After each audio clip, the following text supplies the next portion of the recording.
everyone, welcome back to my channel, or indeed if you're new, welcome. I did one of these videos a good few months ago anyway. It was, I named it I Like Books and I Cannot Lie. Seemed to have gone down well for other fellow lovers of all things books, so I thought I would do it again. So I've got my Kindle here, you tell I'm a Little Mermaid fan, and I'm just going to pick a few books that I have read and we'll have a little discussion about it. So the one I'm reading now is called The Key by Cathy Hughes, and it's okay. I've not long into it, so there's no point in me discussing that. So let's go to my library. So this is my library of all the books that I have read. So the last one I read, we may as well start with that. So I love Mark Edwards. I think he's a really good author. And I read The Retreat by Mark Edwards. Okay? But I have to say it was slightly disappointing. So let me just click onto the book. And we'll go back to the beginning, if it lets me. And we'll go to about this book. So it says, a missing child, a desperate mother, and a house full of secrets. 2 years ago, Julia lost her family in a tragic accident. Her husband drowned trying to save their daughter, Lily, in the river near their rural home, but the little girl's body was never found, and Julia believes Lily is somehow still alive. Alone and broke, Julia opens her house as a writer's retreat. One of the first guests is Lucas, a horror novelist, who becomes obsessed with finding out what happened to Lily. But within days of his arrival, the peace of the retreat is shattered by a series of eerie events. When Lucas's investigation leads him and Julia into the woods, they discover a dark secret. A secret that someone will do anything to protect. What really happened that day by the river? Why was Lily never found? And who or what is haunting the retreat? So yeah, it's about a little girl that went missing. The mother believes that she's not dead. The father died trying to save the daughter. So the mother is still reeling from, where's my daughter? What's happened to her? I can't give up hope. So she opens her house in Wales as a writing retreat to earn some money. These writers come to, I'm going to so sneeze. I can feel it tickling. These writers come to the retreat to get some alone time, thinking time, inspiration for their writing their next novels. And all these little things just keep happening within the house. I don't want to give too much away. That's, you know, as I say, that's why I read the synopsis to use there. And basically, it's not one of Mark's best books that he's written, personally, to me anyway, because it drones on, and it's not until literally near the end that you get a bit like, oh, is that what's happening? You know what I mean? It's kind of like, oh, when is something going to happen? It doesn't grip you, or it didn't grip me. Whereas his other book, as I've mentioned so many times, The Magpies, and I think the other one was called The Return of the Magpies. Let me just see. It was so much better than this particular book. I'm not going to just mention books that I've read recently. I'll just mention ones that I've got in my library.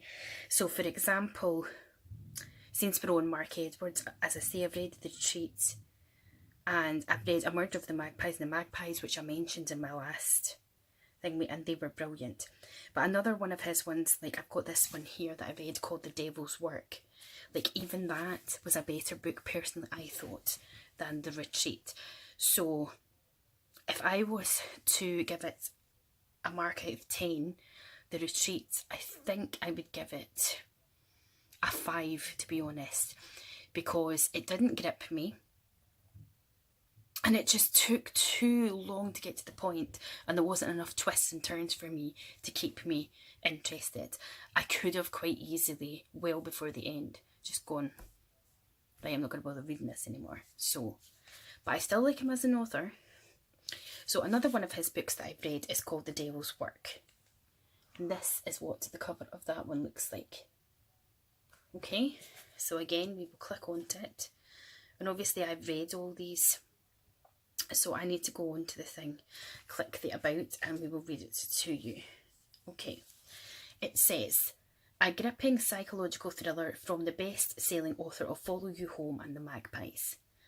It was the job she had dreamed of since childhood, but on her very first day, when an unnerving encounter drags up memories Sophie Greenwood would rather forget, she wonders if she has made a mistake, a fatal mistake. What is her ambitious young assistant really up to? And what exactly happened to Sophie's predecessor? When her husband and daughter are pulled into the nightmare, Sophie is forced to confront the darkest secrets she has carried for years. As her life begins to fall apart at work and at home, Sophie must race to uncover the truth about her new job before it kills her.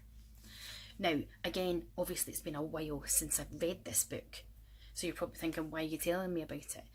But I just wanted to give you an example of another synopsis of his books, and this one was gripping, and it just was a lot better than The Retreat was. So what I'm basically trying to say to you regarding Mark Edwards is he is a good author, but if you're going to start with any of his books, start with The Magpies.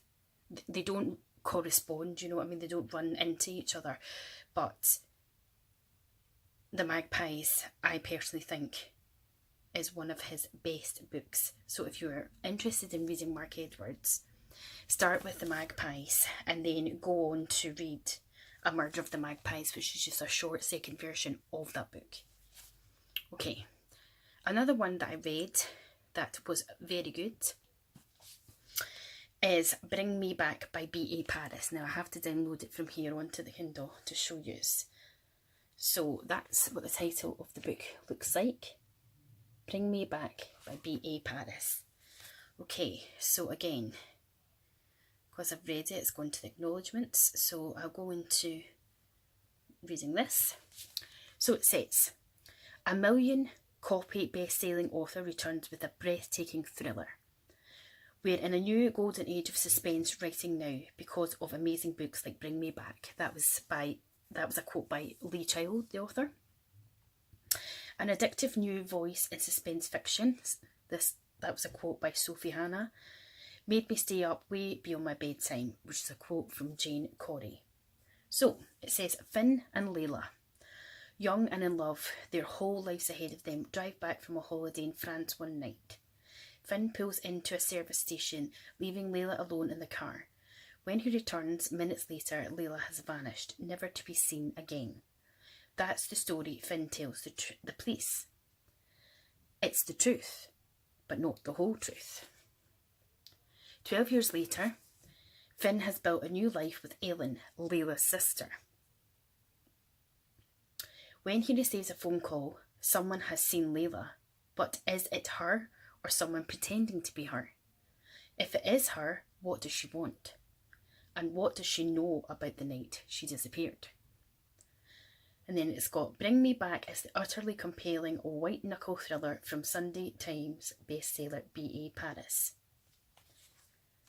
And I've read, again, a couple of B.A. Paris's books, and it literally is twist after twist after twist. And you do feel like, you're like, oh, I know what's going to happen. Oh, I think it was so-and-so. This is what it is. And then bang, there's another twist. And then you're like, and bang, there's another one. So this book was definitely higher up on my rankings than The Retreat by Mark Edwards. And again, I'm not sure how to tell you it without giving it away, which is why I've just read the synopsis to you. So basically, Finn and Layla are together, they're away on holiday, an argument ensues, or that kind of dilemma. Or did it? See, that's the thing. I can't remember if there was an argument or that's late in the story. But anyway, he goes to the toilet, come back, and she's vanished. And then the police and everything look into it, and her body's, I can't even remember if her body was found, but anyway, Later on down the line, he's obviously given up hope. You know, she's gone, that's that. But he hooks up with her sister. And then all these strange things start happening to make him think that she's back. But is she back? Or is it someone? You know, that kind of book. It's really, really good. So, again, B.E. Paris is another brilliant author. And I think for that book, I think I would give it a 7 out of 10. Another one that I read was Eleanor Opulent is Completely Fine by Gail Honeyman. Now, I saw Katie Snooks, who's another YouTuber, go on about this book, and I also seen it, quite a lot of people going on about it, so I just thought I'm going to get it and see what it's about. So we'll click on this one, go to about this book, and let's read. So it says, oh, I forgot to show you the cover. I'll show you the cover after this. It says, funny, this is just a few quotes. Funny, touching and unpredictable by Jojo Moyes. Okay, this is the synopsis of the book. Eleanor Oliphant, I think it is, has learned how to survive but not how to live. Eleanor leads a simple life. She wears the same clothes to work every day, eats the same meal daily for lunch every day, and buys the same 2 bottles of vodka to drink every weekend. Eleanor is happy. Nothing is missing from her carefully timetabled life except sometimes everything. One simple act of kindness is about to shatter the walls Eleanor has built around herself. Now she must learn how to navigate the world that everyone else seems to take for granted.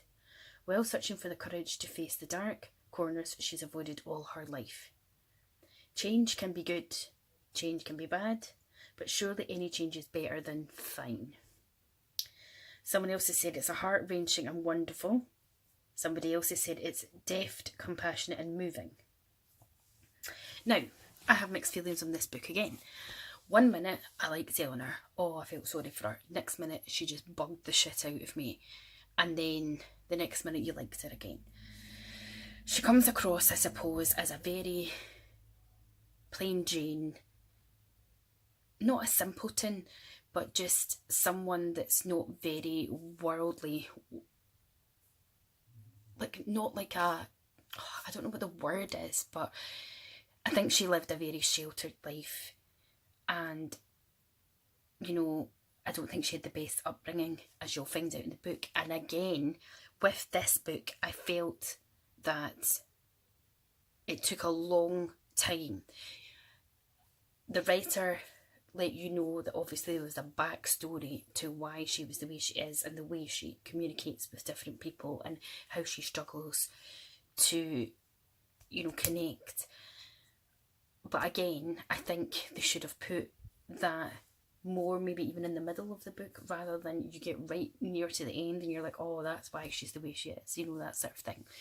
So again, it's a book that I think all of us can relate to in some way, shape or form, because we all find certain situations difficult, whether it be meeting new people, change, as it said, you know, some of us can't cope with change at all, some of us love change, some of us, you know, can't get enough of different things, bring it on, breaking rituals and habits, like, you know what I mean, she eats the same thing every single day for lunch, she wears the same shoes every single day, she's got the same bag, she's never worn makeup before, you know, all these sorts of things. So going out of her comfort zone is something that's very, very new to her.